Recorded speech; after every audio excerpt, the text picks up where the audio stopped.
It's a sunny morning here at the Edinburgh Fringe. Of course you can hear bagpipers in the background. Of course you can hear the dustbins, the recycle bins being emptied. Of course, if you ever do use a payphone these days, you're going to find it completely plastered in flyers for Edinburgh Fringe shows. And wishing you a good morning here at the Edinburgh Fringe, but also perhaps a little bit of a reminder.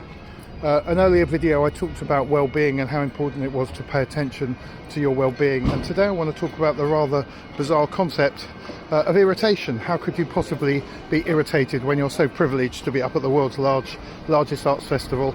Well, to be honest, there's irritation everywhere, and it gets into all the nooks and crannies of our souls. The first irritation you might have if you're a theatre maker or whether you're coming up here for shows is simply being in information overload.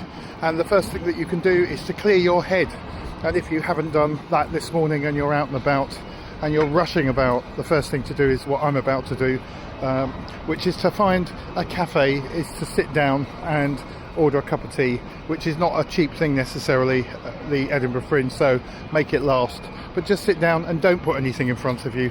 Don't put your phone on, don't pull out flyers. If you can clear the tables of flyers, do so, and just gather your thoughts together and just let go a bit. Now, that's a good thing to do at the end of the day as well.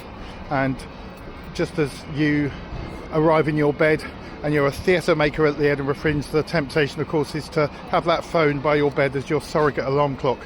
And the next thing that you do is you find you're doing those last texts, checking in on your social media. But the last thing you take into your sleep is blue light flashing from that phone and lots of information which you wake up with.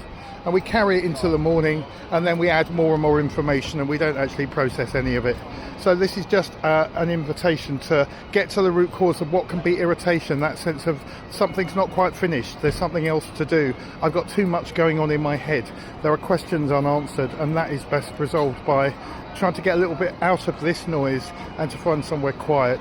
Of course, if you haven't heard what those places are in the morning, Edinburgh does have the meadows, which can be a little bit quieter in the morning, but also some of the cafes, even though they're a bit noisy. If you just stop the information for 20 minutes, just gather your thoughts, try and just enjoy the noises around you. I know it sounds a bit new age, a bit meditational, but actually 20 minutes where it's me time, the classic thing, but it's not about the Fringe, it's not about the flyers, it's not about the emails and the texts, it's not about what you need to do for today, it's just about tasting the coffee, tasting the tea. Given how much you're going to pay for it, taste every bloody bit of it.